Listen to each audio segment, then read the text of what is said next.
اعوذ باللہ من الشیطان الرجیم بسم اللہ الرحمن الرحیم۔ السلام علیکم محترم ناظرین۔ یزید سن 60 ہجری میں تخت نشین ہوا اور سن 64 ہجری تک حکومت پر براجمان رہا۔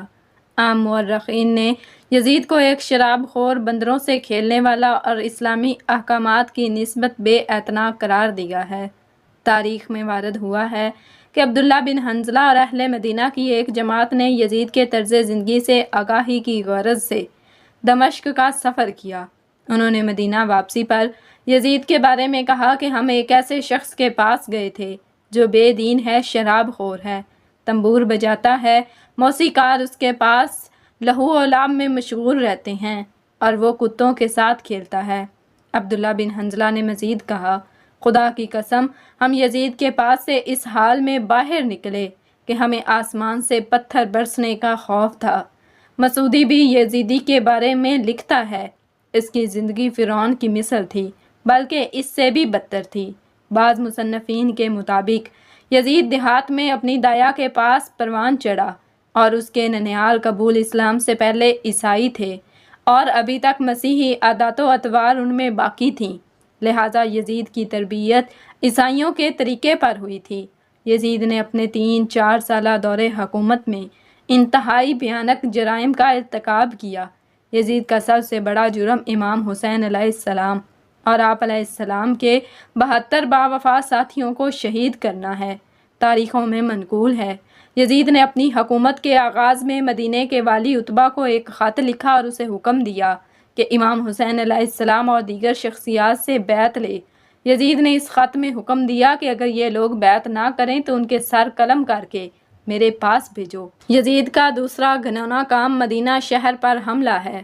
مدینہ شہر پر حملے اور قتل و غارت کو واقعہ ہرا کے نام سے موسوم کیا جاتا ہے۔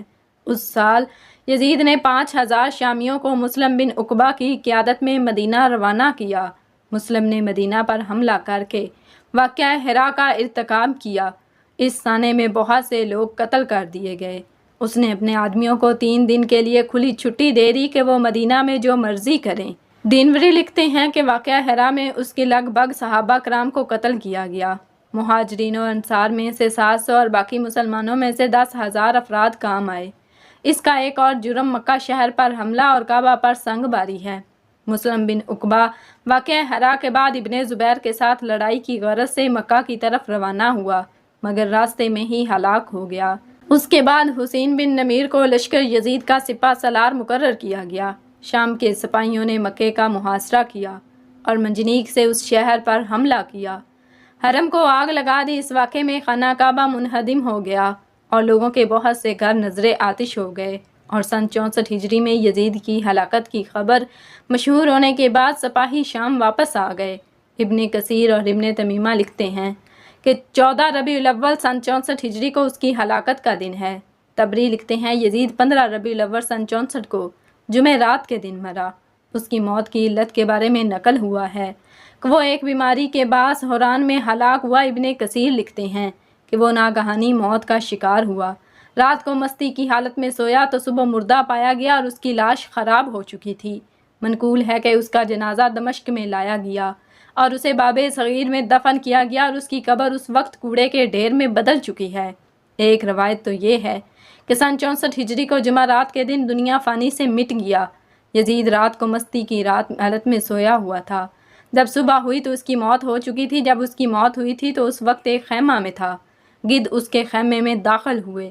انہوں نے اس بدبخت کی لاش کو چیر پھاڑ کر اس کے ٹکڑے ٹکڑے کر کے کھا گئے، اور اس کی لاش سے بہت ہی زیادہ بدبو آتی تھی کہ اس کے پاس جانے کے لیے بھی کوئی تیار نہ تھا۔ بڑی مشکل سے اس کو گدھوں سے بچا کر ایک گڑھے کو کھود کر اس گڑھے میں دفن کر دیا گیا۔ اس طرح خدا نے اس کی لاش کو نشان عبرت بنا دیا۔ جس جگہ اس کی قبر ہے وہاں لوگ اس کی قبر پر پتھر مارتے رہتے ہیں۔ جب اس کی قبر کے اوپر شیشہ گرم کرنے کی ایک بھٹی لگائی ہوئی ہے، لوہے اور شیشے کو پگھلانے والی صنعت وہاں موجود ہے۔ خدا نے یزید کو کتے کی موت مار کر اس کی قبر پر ہمیشہ کے لیے آگ جلا دی ہے۔ جو بھی خدا اور اس کے نبی صلی اللہ علیہ وسلم آل اولاد کے ساتھ برا سلوک کرتا ہے، جس کا حال یزید جیسا ہوتا ہے۔ ایک اور روایت میں ہے کہ یزید ایک شدید بیماری میں مبتلا ہو گیا تھا، اس کی آنت پھٹنے لگی۔ اس دور کے طبیب حیران ہونے لگے کہ یزید کو اتنی پیاس لگتی تھی کہ وہ بھی پانی پینے کے لیے تڑپتا رہتا تھا۔ جب یہ پانی پیتا تھا تو یہ پانی اس کے پیٹ میں آگ لگا دیتا تھا۔ لوگ یہ بات کرتے تھے کہ اس بدبخت نے مولا علی رضی اللہ تعالیٰ عنہ کے بیٹے کے ساتھ ایسا کیا تھا، اس وجہ سے اس کا حال یہ ہو رہا ہے۔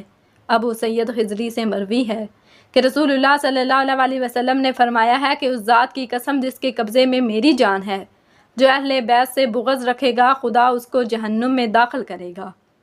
ناظرین، ویڈیو کیسی لگی؟ ویڈیو کو لائک کر دیں، شیئر کر دیں اور مزید ایسی ویڈیوز کے لیے ہمارے چینل کو سبسکرائب کر دیں۔ جزاکم اللہ خیرا کثیرا۔